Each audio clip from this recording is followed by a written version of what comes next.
From 2018, Elisabeth Dodinet is the head of the botanical resources at the French Agency for Development of Al-Ula. She is online with us precisely from Al-Ula, and I would like to thank her very much for her time and to share with us her researches and her knowledge on the incense and myrrhe roots. And I am sure that all together we are going to learn a lot from her. I would like to thank the participants to this lecture because you have been almost 200 to be registered behind your screen, and we are happy for that. That means that you have a high interest in the subject Mrs. Dodinet will deal with. I hope you will appreciate, and we look forward for your reactions and questions, as Charles-Henri said earlier. Once again, ladies and gentlemen, thank you very much for your participation, and I invite you to enjoy Mrs. Dodinet conference. And without delay, I will give her immediately the floor. Mrs. Dodinet, the floor is yours. Thank you. I'm going to share the screen.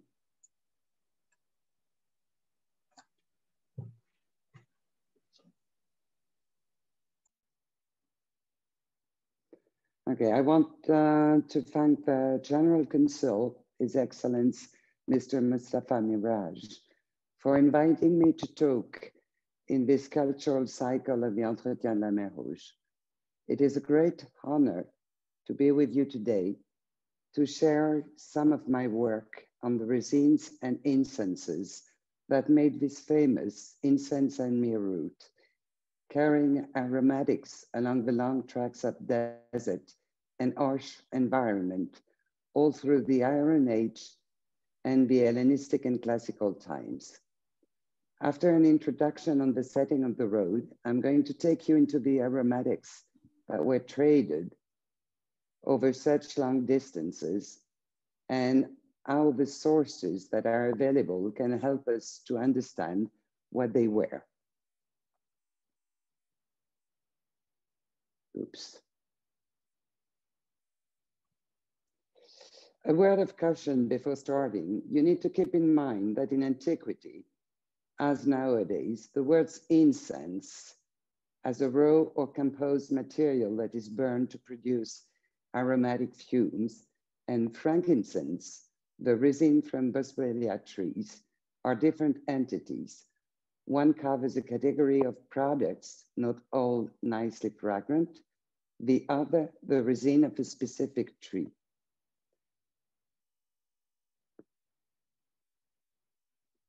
These nowadays, as in antiquity, are in a form that makes it difficult to identify the sources.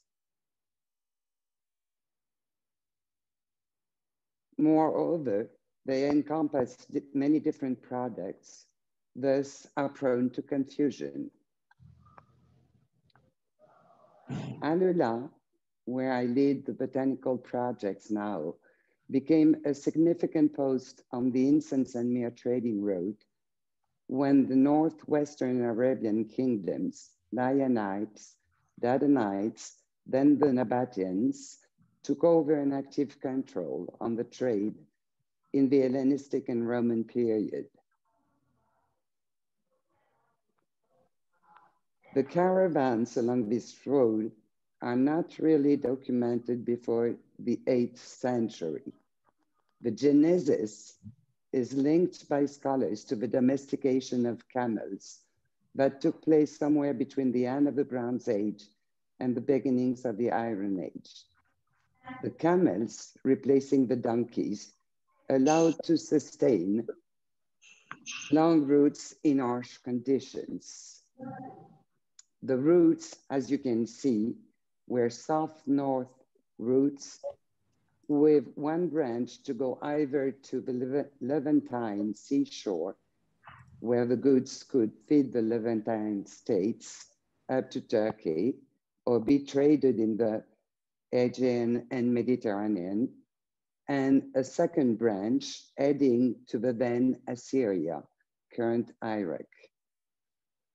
The roots are not anymore documented in the inscriptions after the 1st century of current era. In fact, shortly after Egypt was taken over by the Romans in 30 BCE, a fact which is also reflected in the Roman texts that focus on seaborne trade with a direct route from Egypt, which you can see on the map from Berenike to Kane Mosha to the Indian ports, which overtook the land routes. So, for 8 centuries, what can be considered as a first structured world trade thrived in the peninsula based on aromatics for perfumes and incenses. The southern part of Arabia, which you can see on the map with the red and green thing, it was called in the Greek and Roman sources, Daimon Arabia, or Arabia Felix, the fertile Arabia, due to the fact that it produced many aromatics that made its fortune. However, no Arabic inscriptions among the ones found so far mentions the production of aromatics. Several inscriptions do record trading ventures of Arabs to Egypt, Gaza, Phoenicia, the northern Levant, Syria, or Mesopotamia, current Iraq. There is also an indication of an expedition to Abyssinia in the 7th century BCE by the Sabaeans, and there is an indication of lands possessed by the Aymaraite kingdom in Eastern Africa in the 1st century of the current era. These 2 indications point to a link and a common interest between the 2 sides of the Red Sea. Only one inscription from a Minan in Egypt records the name of a traded goods, myrrhe and kalam, a sort of reed. So the root-linked evidence doesn't provide data to identify properly the aromatics traded. Indeed, despite its name of incense and myrrhe trade routes, there is a strong possibility that it covered more than frankincense and myrrhe, and possibly not exclusively products of the Southern Arabia, as I will try to show you. I will take you first a bit backward to Pharaonic Egypt, to the preliminary phases of this aromatic trade. Pharaohs, as early as the 5th dynasty, so around 2400 before current era, launched expedition to the so-called Punt country, which you can see on this map, or the land of the god, as the Egyptians called it, to procure santer and entu, which are currently very often assimilated to frankincense and myrrhe, and many other curiosities. These expeditions were one shot. They are recorded actually 5 times up to the end of the Egyptian Empire. The Punt country's location and extent is not totally settled, but it is generally associated, as you can see, to the Eastern African Horn, and many scholars propose to extend it to cover the southwestern shores of the Red Sea, which in terms of the source plant makes sense since this area is considered a unique ecoregion called the Somali-Maasai domain, with communities of acacias and conifers, bushlands, and conifera is the source genus of the myrrhe. The most famous expedition is that of Queen Hatshepsut around 1500 BCE, who tried to acclimatize the trees of Punt in the gardens of her temple of millions of years in Thebes. This expedition recorded on the walls of the temple,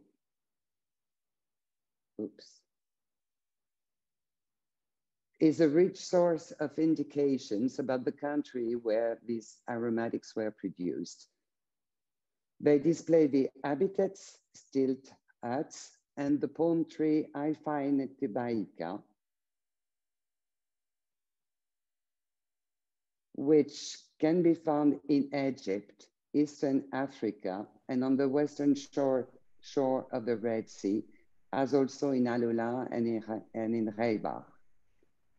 They also display the people of Punt, which you can see on those slides, with a woman having an elephantiasis, the sea-bearing character of the expedition, and some of the other products brought: leopard skins, ivory, and baboons. However, the pictorial codes of the Egyptians do not help us to identify the trees involved.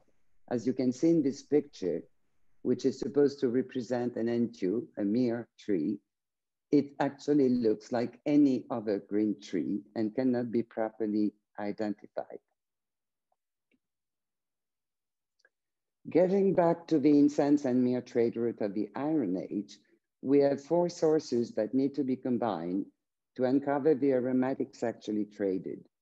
We do have a material source that is 13 cubic incense burners, as the one you can see here, from the time of Arabian antique kingdoms, bearing inscriptions about the materials burned. A good number of the names are not identified. Myrrhe is not among the identification, but then myrrhe was not used as incense, but in precious perfumes, medicine, and to conserve dead bodies. A second body of knowledge is the Greek and Latin authors, Theophrastus in the 4th century BCE, and Dioscorides, a Greek physician, and the Roman author Pliny the Elder, both in the 1st century of current era. They are the first scholars in antiquity to give descriptions and provide indications on the plants. Theophrastus cites Stacte, Libanus, cinnamon, and cassia as products of Arabia. Pliny adds cardamom, bdellium, mastic, olive tree, and myrobalan. And Strabo, a bit later, confirms cinnamon and cassia, but adds nardus, the spike nard. Sorry. On this, what you see written in black, and sorry, there's a mistake about that for the cardamom. What you see in black is indeed, as we will see, produced in Arabia and Northeast Africa. What is written in a color, cinnamon, cassia, cardamom, myrobalan, and nard, is produced in India, China, Southeastern Asia, and the Himalayas, which would point to a long distance trade route coming from the Far East to Arabia. The third source of knowledge is brought by archaeobotany and the chemical analysis of antique residue. In the archaeological sites, you can find woods, charcoals, seeds, pollens that help to identify the plant's use, whether cultivated or collected in the environment. Moreover, in the last 50 years, the analysis of the materials left into the pots or preserved into their walls of the burnt residues and other resins have allowed a chemical insights into the amorphous materials used, into the cooked recipes, and into the compound compositions of perfume and unguents. It may seem extraordinary to you, but perfumes, that is the volatile molecules of an aromatic plant, can preserve over time for centuries or even millenniums. so do the heavier molecules that are characteristics of the resin.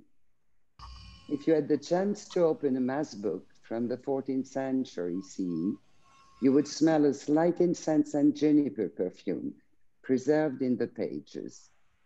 And in the 19th century, when Egyptologists found perfume containers in inviolate tombs, they told us that the sweet perfume they smelled at the opening of the flax. The fourth source of knowledge is life science, that is botany, ethnobotany, a field that studies the relationship between humans and plants, ecology, genetics, and pharmacology, which allow us to confront with our current knowledge the ancient writings. So to take you along the discovery route into the perfumes and incenses that were produced and traded in the peninsula in the Iron Age and late antiquity, I will use the combined knowledge of this field to confront the folklore and historical evidence. Frankincense is an obvious choice to start. You can see here in two stages with the leaves and without the leaves. Frankincense belongs to the Burseraceae family, as also the Commipherae. So myrrh and frankincense belong to the same botanical family, but to two different genus. The word for frankincense, which is inscribed on the Arabian incense burners, is libnai. It is very close to the Arabic luban, to the Greek Libanus, to the Latin olibanum, and to the French oliban. It is interpreted by all scholars as designating frankincense, the flagship product sourced from the Boswellia. We have seen that frankincense may occasionally have been available in the Bronze Age through pharaonic expeditions.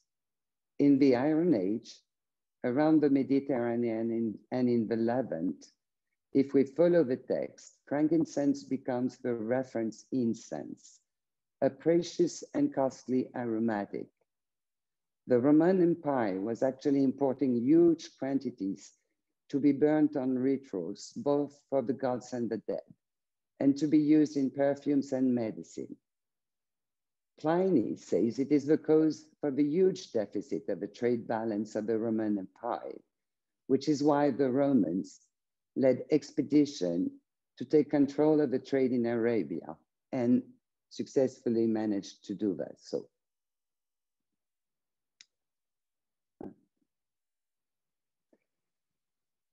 in Assyria, the first mention of the Libyanite incense dates from the 8th century.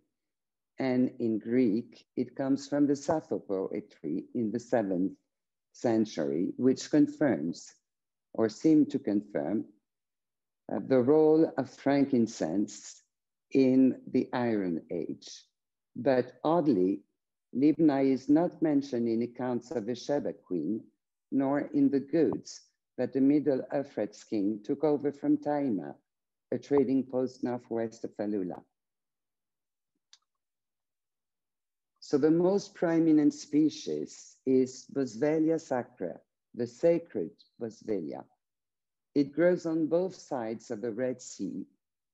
You can see the repartition here in green. It's in the Horn, it is present in the Horn of Africa and in the peninsula in Yemen and Oman, with some possibly present in the atmosphere of Saudi Arabia. This distribution is completely in line with the antique writings of the Iron Age and the start of the trade routes. The distribution of the genus is also consistent with the source that tell us in the late antiquity and in the turn of the current era of Indian sources of lesser quality, which were also traded with another species, which is Boswellia serrata. On the African continent and in Socotra, you have several other species, which, as you can see, are currently tapped as true frankincense, like Boswellia papyrifera and Boswellia frereana, which is oddly lemony scent. The resin is a gum oleoresin, which means it has a gum fraction, a sugar component, an essential oil, which is responsible for the fragrance, and resin. Thus, a complex composition involving to date more than 300 molecules identified. The quality and the fragrance of Luban varies according to the species, the environment, the place of collection, and the period of collection. Here you can see in Oman a typical environment in the Nadj, which is the typical environment of Boswellia. The habit of a tree, as you can see, it is totally unimpressive. It has a characteristic bark which flakes. And you can see here the fruits, the leaves, and the flowers. The particularity of the Boswellia is that their leaves, flowers, and fruits are transient, so much so that the collection of resin in summer takes place when the tree is bare. The collection of the resin is still small scale and traditional, with a tool called eket, which allows to cut through the bark. It is now mostly in the hands of paid workers, and it can be totally unsustainable, as you can see here, threatening the Boswellia. What can the organic analysis of residues teach us about the presence and use of frankincense in antiquity? Frankincense has some specific molecules that allow to be sure when it was somewhere in a pot, but we will recognize it even 2 millenniums later. As you can see, the indications are not numerous. And this is very intriguing, especially when you look at the turn of the current area where you have only 3 indications, whereas it was supposed to be the reference incense.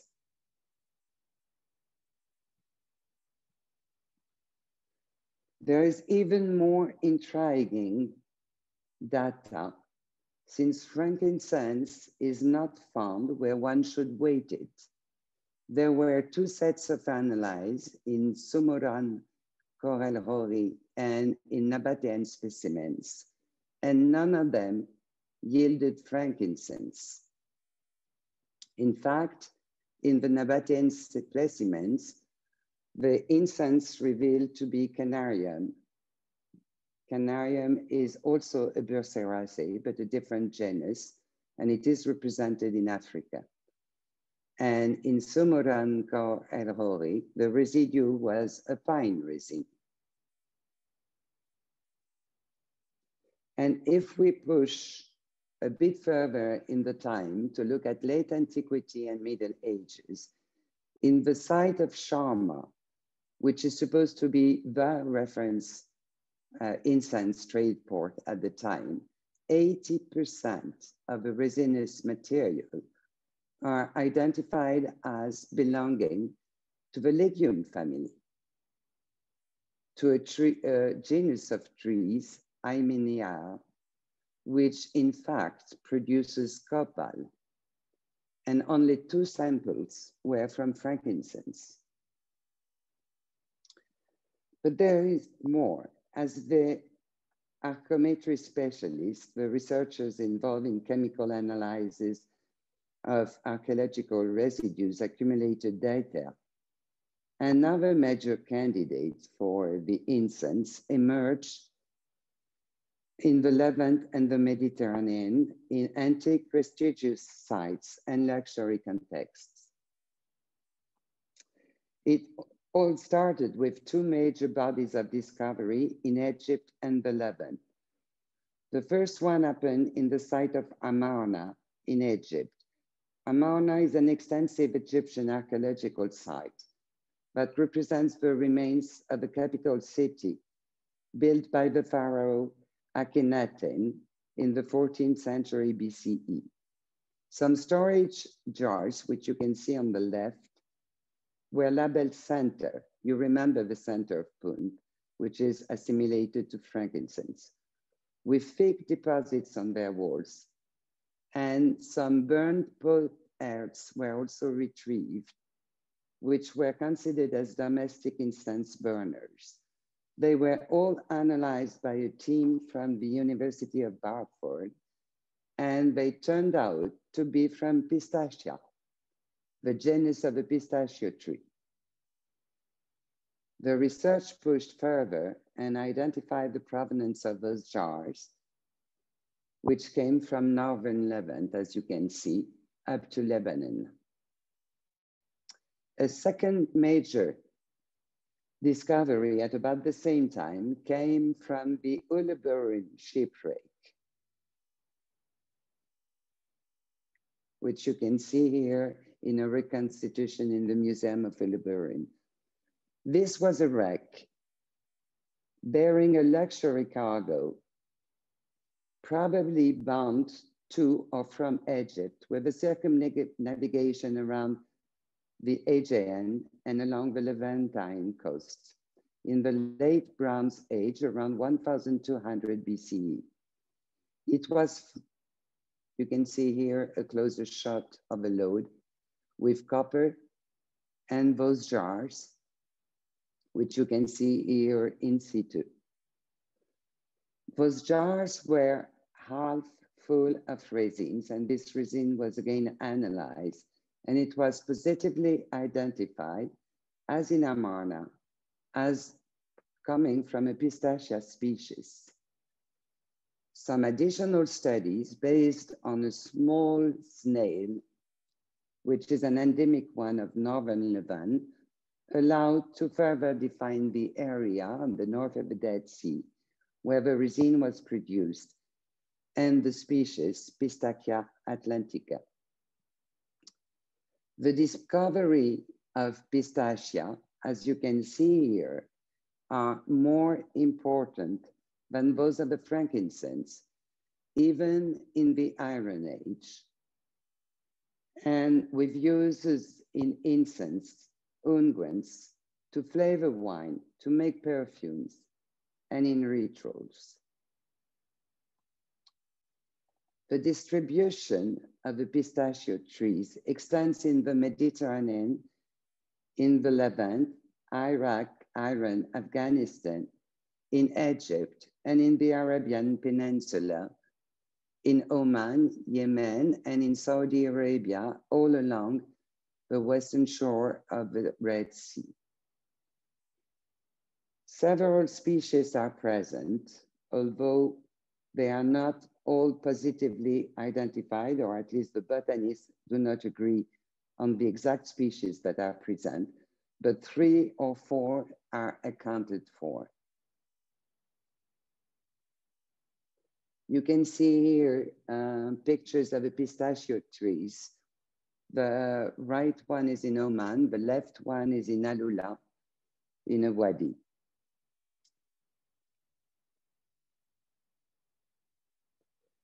So the resin of this species could have been collected and traded in Saudi Arabia too, along the incense route. Indeed, what the combination of this data shows us is that in antiquity, pistachia and boswellia, mastic and frankincense shared some use, the same area of procurement along the trade routes of frankincense, and in Egypt, at least, the same antique name. And what is interesting is that local guide in Alula say that locally this tree is used for bahur.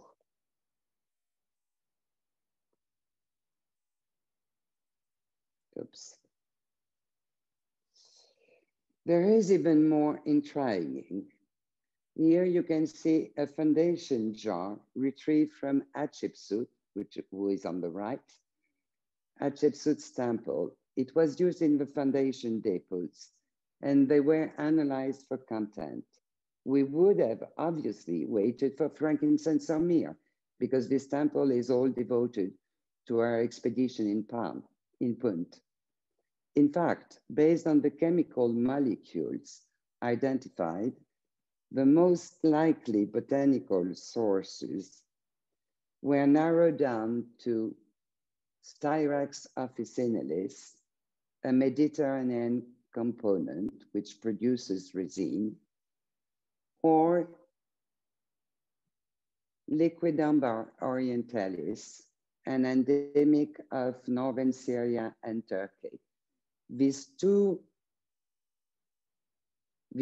trees produce a very similar resin with a touch of cinnamon and benzoin, which was known in antiquity under the name Styrax or Storax.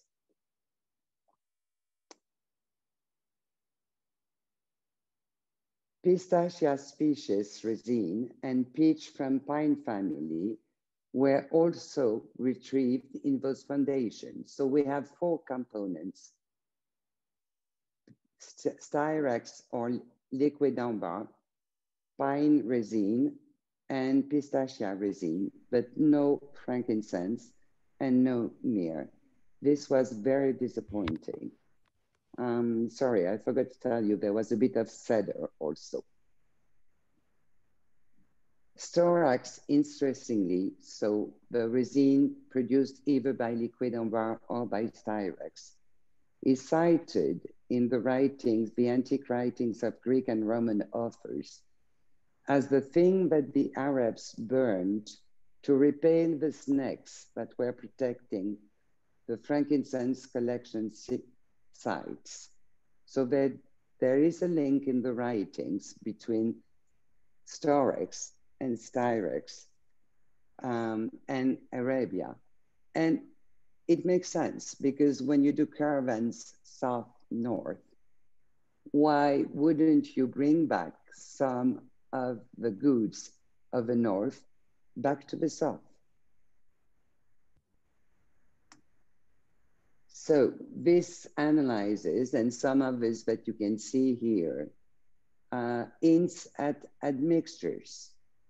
There is a big questions about the trade route, which is not solved yet, which is, were they really trading only raw materials, or was some of those admixtures prepared in Arabia to be brought to the different ports of destinations?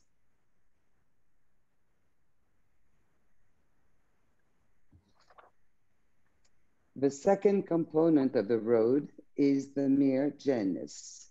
You can see here a typical location in Alula of the myrrhe trees of the genus Commiphora. And you can see here the tree, which is amazingly growing out of the rocks. And you really wonder how come they can be nourished in this harsh environment. As you may remember, myrrhe is not cited in the Horn cubic incense burners, but was indeed cited in an inscription of a Minean in Egypt as a product he brought there from Arabia for the temples. But what was exactly the myrrhe cited? The name we have for antiquity on the Arab side is mur, an ancient term which designates bitterness. It is indeed an indication, but not a very precise one. The difficulty with this genus is that already in antiquity, it most probably covered different aromatics. The myrrhe is obviously, Commiphora myrrhe, is obviously the most famous one and the major one. But the antique authors describe several sorts that may have corresponded to different botanical sources. So actually, we should talk about the myrrhes and not the myrrhe. Botanical surveys in Africa, Oman, and Yemen confirm that several species are tapped and often mixed. Nowadays, in the international trade, at least two sorts are distinguished: the arable myrrhe, which is the true myrrhe, and the bissable myrrhe, which is made with several species. There was a second product in antiquity, which belongs also to the Commiphora genus, and that is bdellium. Bdellium is produced by Commiphora whitei and was considered to come from India. But actually this species is also present in Arabia, in Oman, and in Saudi Arabia, and in Yemen. And you remember it was cited by Pliny as a product of Arabia. No name is identified in the Arabian source for this one, although a similar word, dulu, is documented in the Assyrian sources. There is a third aromatic in the Commiphora family, which was distinguished in the antique sources. That is Commiphora gileadensis, the Gilead bone, Judah bone, Makkah bone, Cairo bone. It has a very long history and very complex one, which I cannot detail here. But in antiquity, it was deemed to come only from Palestine, brought there by the Queen of Sheba from Arabia as a gift to King Solomon, and then cultivated by the Hebrews. Actually, Commiphora gileadensis is growing only on both sides of the Red Sea shore. And in Saudi Arabia, you can find it in spots all along the western coast up to Alula and Tabuk counties. No name is identified for this one in the Arabian antique source, but it really, really looks odd that a product so prized in antiquity, indigenous to the peninsula, would not have been traded along those routes by the Arabs. Indeed, here I'm showing you, sorry, this is the detailed shot of Commiphora gileadensis where you can see the flowers and the leaves. And there you can see the resin attached to a wand on the trunk. The myrrhe genus has an extensive distribution all throughout Africa, the Arabian Peninsula, India, and Pakistan, with many different species tapped and many confusions and adulterations in the resulting products. Those confusions and adulterations existed in antiquity and still continue. Myrrhes are gregarious.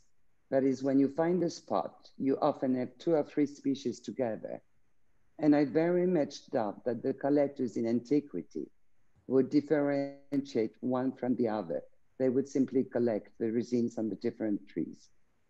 This is especially true since, like the Boswellia, when you tap the resin, the trees are there because there again, the flowers, the leaves, and the fruits are very transient.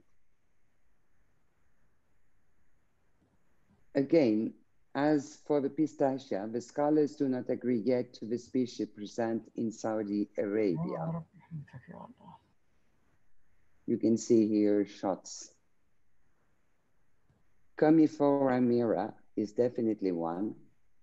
Abyssinica, Chimperi, Foliacea, Gileadensis, Cataf, and possibly some others. It really would seem odd that the caravans crossing countries with coniferous sites would not collect it or buy it from the locals to increase the value of their loads when going north. I'm showing you here some of the environment, the current environment in Oman for Commiphora when it is overgrazed. Here you can see in a wadi a set of Commiphora trees. Detailed shot of Commiphora cua, Commiphora gileadensis. A close shot, I'm sorry, I'm not a very good photographer, but of the fruit of Commiphora gileadensis, which is one of the characteristics to identify it, so which means that when the fruit is not there, you cannot.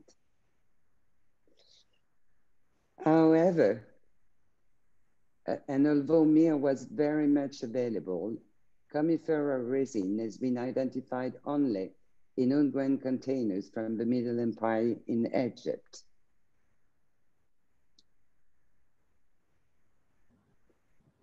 A third product, which is definitely identified as a product that the Arabs tried, is the ladan, ladanum, labdanum. It was written on the Arabian incense burner, and it is assimilated to the Greek ladanum, the Latin ladanum, today labdanum, a production from which Arabia took its glory.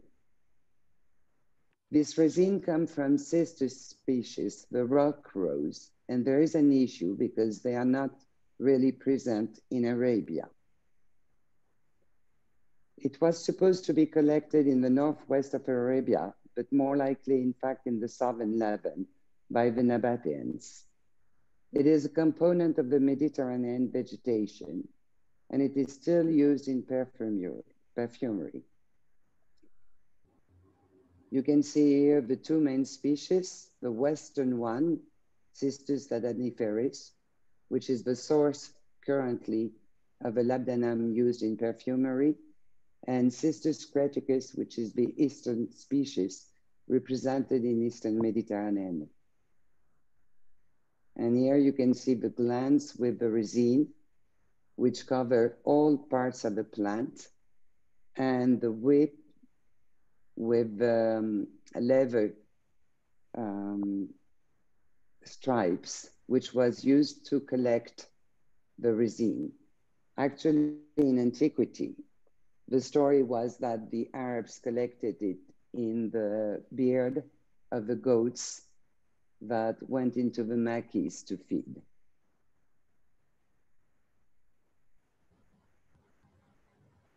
The fourth raw material that is again cited on the cubic incense burners is the calam, the Greek calamos, Latin calamus odoratus, the fragrant reed, which was indicated in antiquity as growing in Arabia, Syria, and India.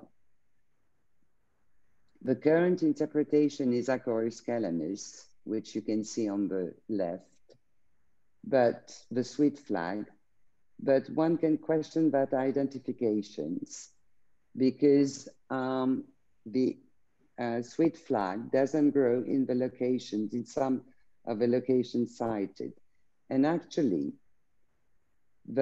some plants of the Sambopogon genus, the lemongrass genus, some species of which are indeed growing in the locations indicated, would be a better candidate. You can see it on the right, and I'm sure you all know what a lemongrass is, at least from your shops. Sambopogon scarnanthus, the camellia or camel grass, is indigenous in Saudi Arabia, and it is growing wild in Alula, so it could appear as a resource that was traded and used.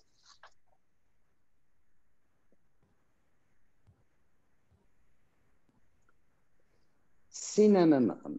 Cinnamon is a big question because, as you have seen, it is cited by all the Greek and Roman authors as a produce of Arabia. But actually, cinnamon, the two main cinnamon species, Cinnamomum verum and Cinnamomum aromaticum, are not growing in Arabia. They are growing in India, in Sri Lanka, in China, and in Southeastern Asia. The identification is really questionable because we have no archaeobotanical indication or find so far.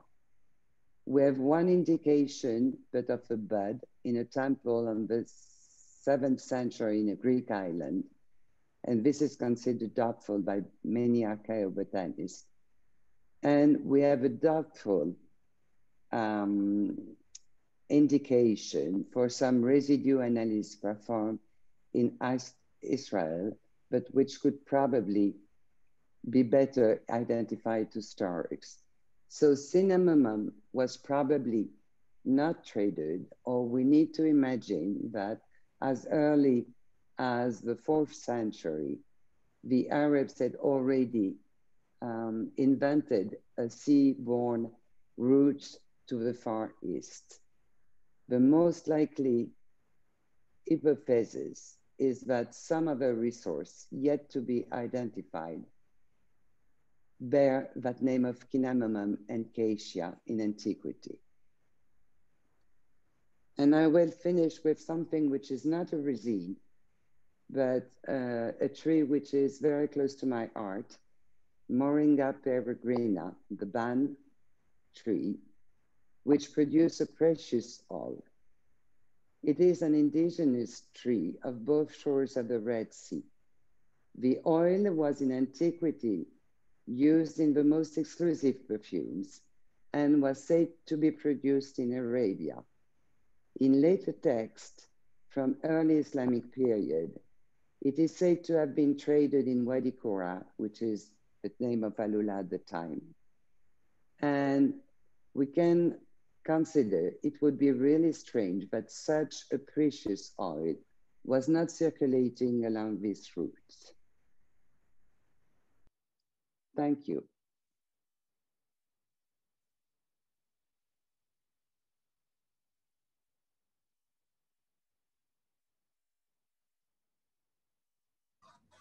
Thank you very much, Elisabeth.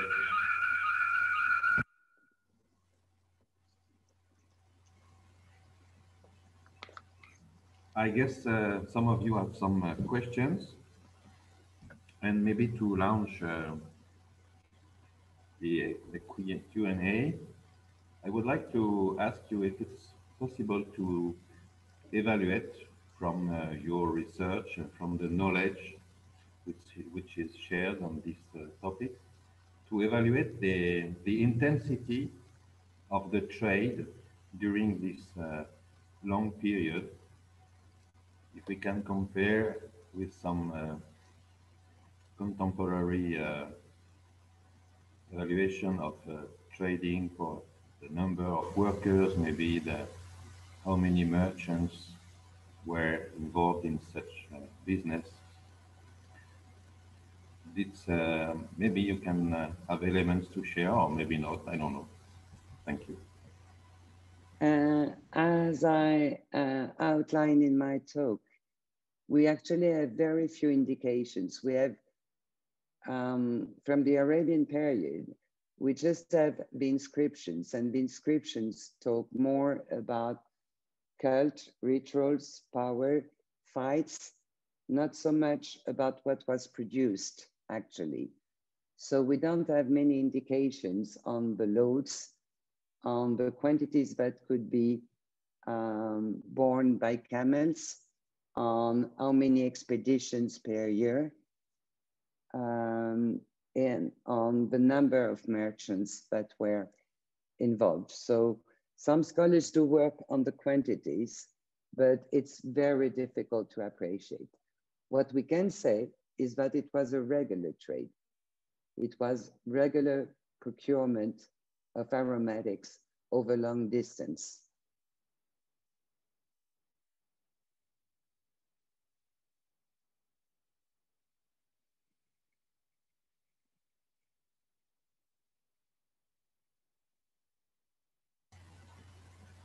So maybe on the chat I can see some questions.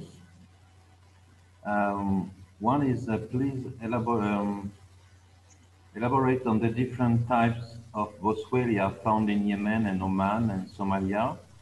What, in your view, is the most precious frankincense? I would say obviously Boswellia chakra. I had an experience in Oman. I was in a botanical tour with a very renowned perfumer, and we did sample some Boswellia that had been tapped from island plateaus, trees at the right season, at the beginning of summer.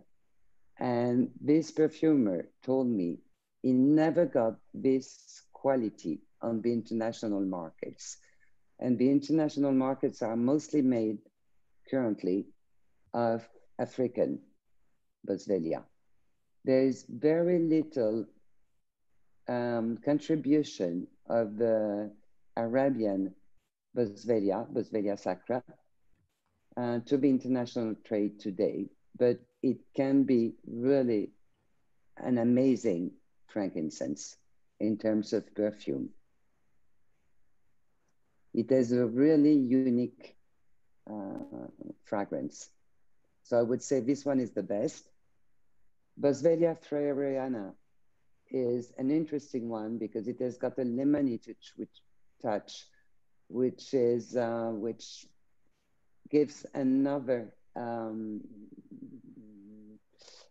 fragrance. But I very much doubt it was used in antiquity because it's not so close to the true frankincense Boswellia sacra or to some other Boswellia. It's really differentiated. And it would have been designated by another name in antiquity because the people put names on the trees or differentiate the trees, not as we do by a classification, scientific classification, but by prominent characters. So when the smell is totally different, or the fragrance is totally different, you make it, you put another name and you make it another product.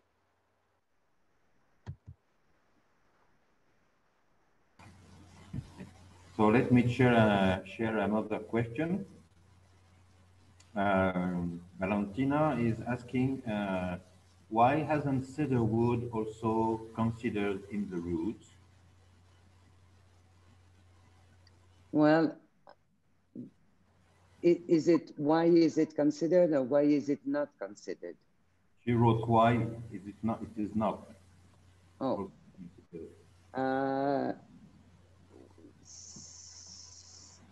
I'm sorry if I say it was not considered or if I gave that impression. I think like the same as storage, I think cedar could be among the roots brought, among the goods brought back from north to south. I mean, we always consider the soft north products, which obviously can be frankincense, some sorts of myrrhe, bdellium, some other products. But when they were out there north, it would be very unlikely that they don't carry back something which can have a value, which would be something that you wouldn't find in Arabia. So cedar and storage, for instance. A trade route is always double sense, double directions. And I think there is a lack of research on what was brought back. We have another question related to these so-called into bracket plants. You mentioned they are used in several rituals and funerals. Are you able to say a few words about the fact that some of them are mixed in the use, or do you consider that people use a very specific one for the same use? Most of them are mixed. I told you the pistachia resin. It was used to flavor wine. It was used as incense. It was used in perfume, and it was used in medicine. If you take incense, it was used in perfume. Frankincense, it was used in perfume, in incenses, and in medicine. If you take storage, it was used in medicine, in incense, and in perfumes. And you could, the same thing you could use for rituals, the same raw materials you would use in rituals, you can also use in perfumes.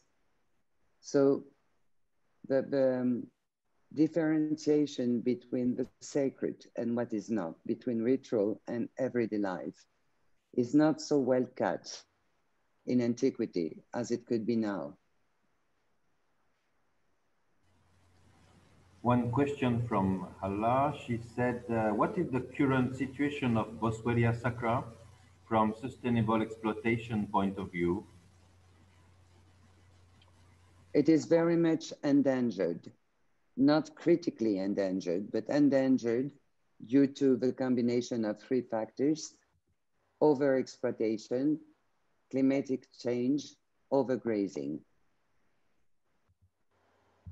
But you could say that also for the comifera. And in fact, for most of the incense raw materials traded at international level, there is today a huge demand for frankincense in perfumes and for incense making and in medicine, and locally for traditional ethnomedicine. So it's that they are in huge demand and they are overexploited.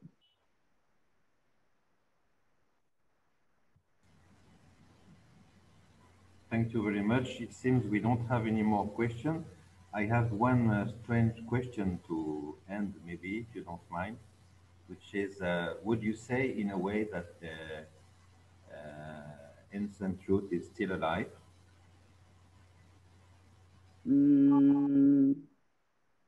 I think it is worth reviving.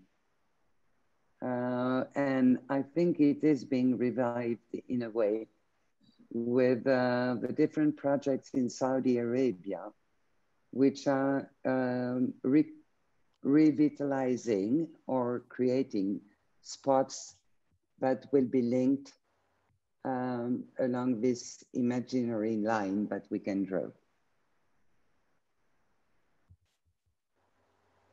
Is that an answer? Thank you. We have an ultimate question on camel routes where traders exchanging goods. Can we have access to these merchants' books? I'm not sure I have understood the question. Could you repeat it? Flora is asking the question, which is on camel routes where traders exchanging goods. Can we have access to this merchant's book? Yeah, I'm sure they would be exchanging, they would have been exchanging goods, adding goods at stops, exchanging goods for food and shelter. But we don't have positive informations on what was exchanged at each spot. Does that answer to the question? Elisabeth, I have to say, on behalf of all the audience, very grateful and thankful, big thankful for being with us during this time. Thank you to all of you, and we wish to see you back for the next lecture you will be aware about, and we hope, Elisabeth, for sure to host you in Jeddah as soon as you will be able to move, and all the best for your researches and mission in Alula right now. Thank you. And to all, it is an amazing place because there are a number, not the frankincense, but a number of the other possibly traded material or materials entering into incenses and perfumes that are present in the wadis. You just have to look for them. Thank you very much. We are going to close the room and wish you all the best. Thank you and take care. Thank you. Bye-bye. Thank you very much, Mr. Dodinet. Thank you for inviting me. Thank you. And we hope to see you in Jeddah, inshallah, next when circumstances can allow you. Thank you. À bientôt. Yeah, thank you.